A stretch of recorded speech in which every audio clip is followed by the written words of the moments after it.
studying how I may compare this prison where I live unto the world. But for the world is populous, and here is not a person but myself. I cannot do it, and yet I'll hammer it out. I went to bed a woman, woke up a wolf, blood between my teeth. I have to paint my human on again, wear the choke collar, pretend to be domesticated, ignore the smoke that lingers on my skin, chasing charcoal-stained fingers, cracking bitten lips. Soap scrubs clean the killer. Howl at the moon and pray that no one hears. Remember to bite my tongue until it is numb. Wolves are hunted when they are noticed. I went to bed a woman, woke up with hunger in my bones. A starving animal will bite the hand that feeds. And you grip me like an animal that you're about to spear. Be good to me, I whisper, and you say, what? And I say, nothing, dear. My brain, I'll prove the female to my soul, the father. And these two beget a generation of still breeding thoughts. And these thoughts will people this little world in humors like the people of this world. For no thought is contented.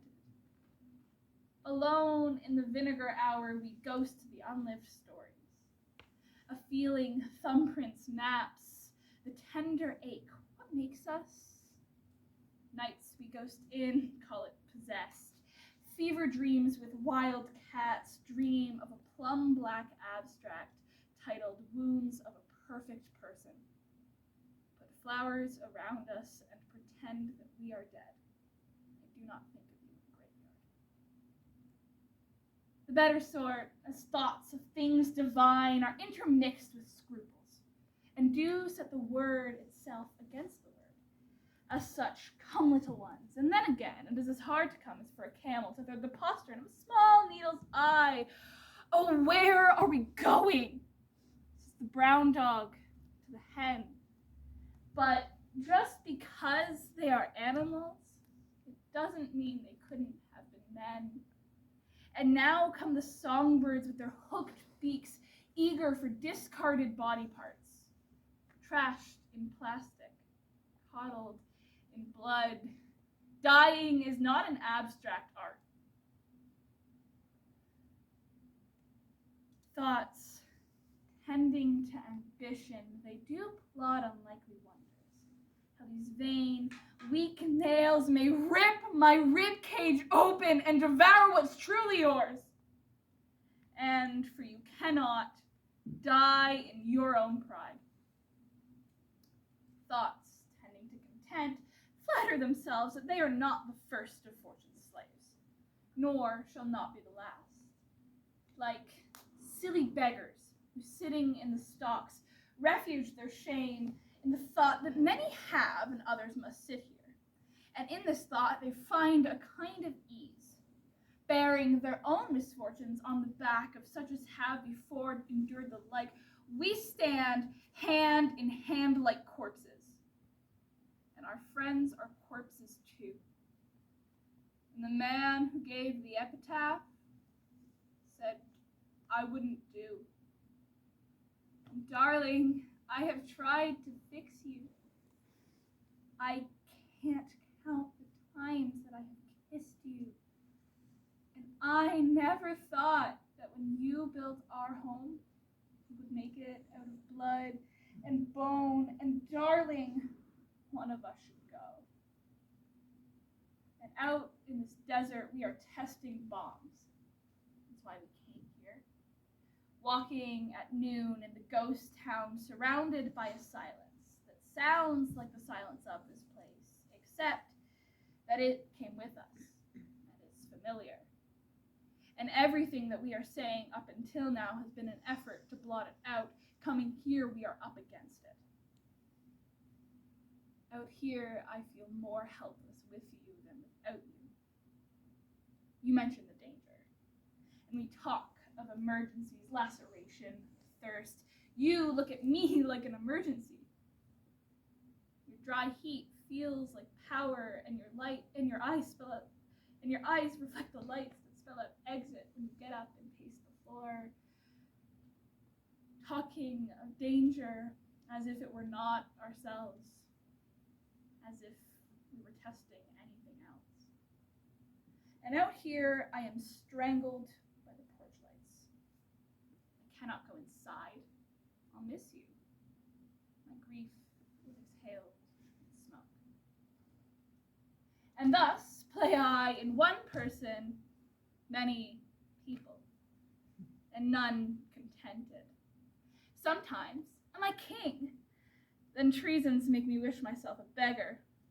And so I am, then crushing penury persuades me I was better when a king. Then am I kinged again, and by think that I am unkinged by your anger.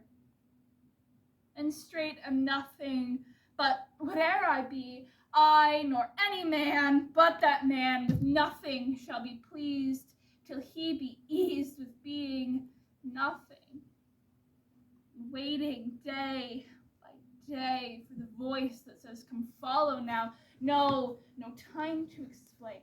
And so we gaze like dogs at empty plates. I wasted time, so now doth time waste me. For now hath time made me numbering clock. My thoughts are minutes, and with sighs they jar their watches unto mine eyes. The outward watch, whereto my finger like a dial's point is pointed still in cleansing them from tears. Now, sir, the sound that tells what hour it is are clamorous groans, which strike upon my heart, which is the bell. So sighs and tears and groans show minutes, times, and hours, but my time runs posting on in your anger's proud joy, while I stand fooling here, the jack of the clock. Bring me home. Pick me and press me in the big dictionary you keep on your shelf. I belong nestled and swaddled in words to preserve me for years. And when winter arrives, I'll still be here. And when spring comes around, I will still be here, pressed in the shape that you found me most beautiful.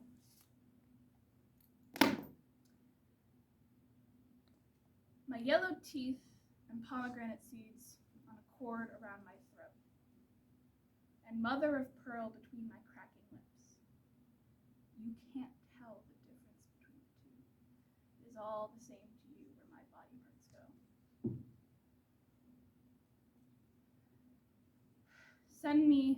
You would offer me chapstick. You noticed my lips were cracking. Send me to the funeral pyre dressed in bridal silks and play Here Comes the Bride as I stumble over the too long hem. The pyre never lights.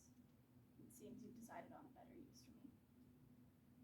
Later, my mother will tell me that people steal all the time.